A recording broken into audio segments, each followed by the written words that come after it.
Ito pala talaga ang mga idol ang sobrang napuruhan. Bayan ng Agoncillo.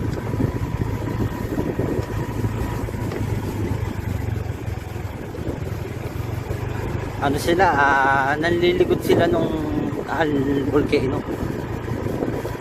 Oh, halos isang taon na ganito pa rin yung sitwasyon.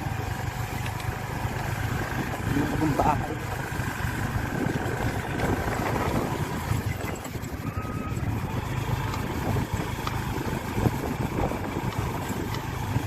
Ramdam mo pa rin yung epekto ng Taal volcano dito sa bayan ng Agoncillo.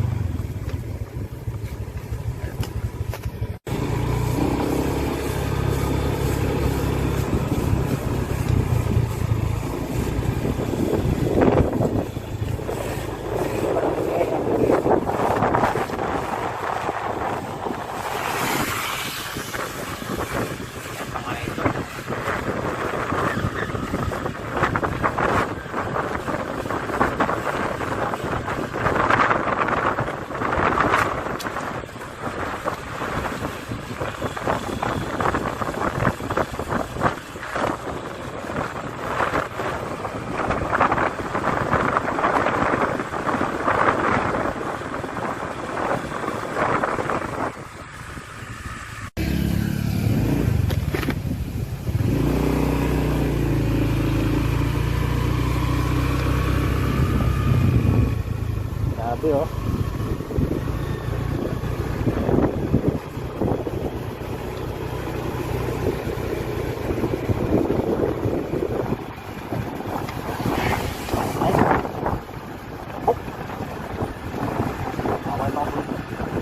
Delikado naman ito ngayon pag masyado pag landslide naman ang kalaban dito.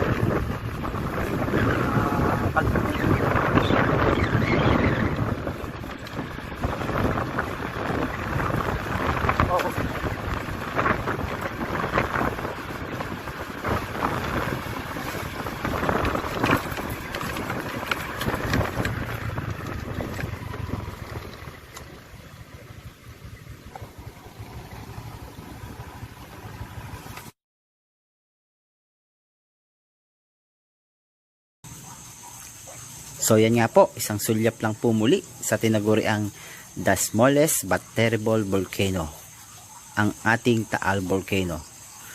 So ilang araw na nga lang po mga idol at anniversary na ng ating Taal volcano.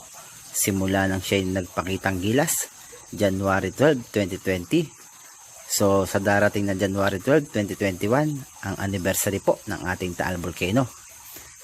So muli po, maraming salamat po sa lahat ng sumuporta at nag-subscribe sa aking YouTube channel. Sa mga nag-abang ng aking update and information sa ating Taal volcano, maraming salamat po mga idol. God bless you all po. Sana patuloy nyo pa rin suportahan ang aking YouTube channel na nagbibigay ng information and update sa ating Taal volcano. Muli po mga idol, maraming salamat po. So patuloy pa rin po tayong magdasal para sa ikatatahimik ng ating Taal volcano. Maraming salamat po muli. God bless you all po.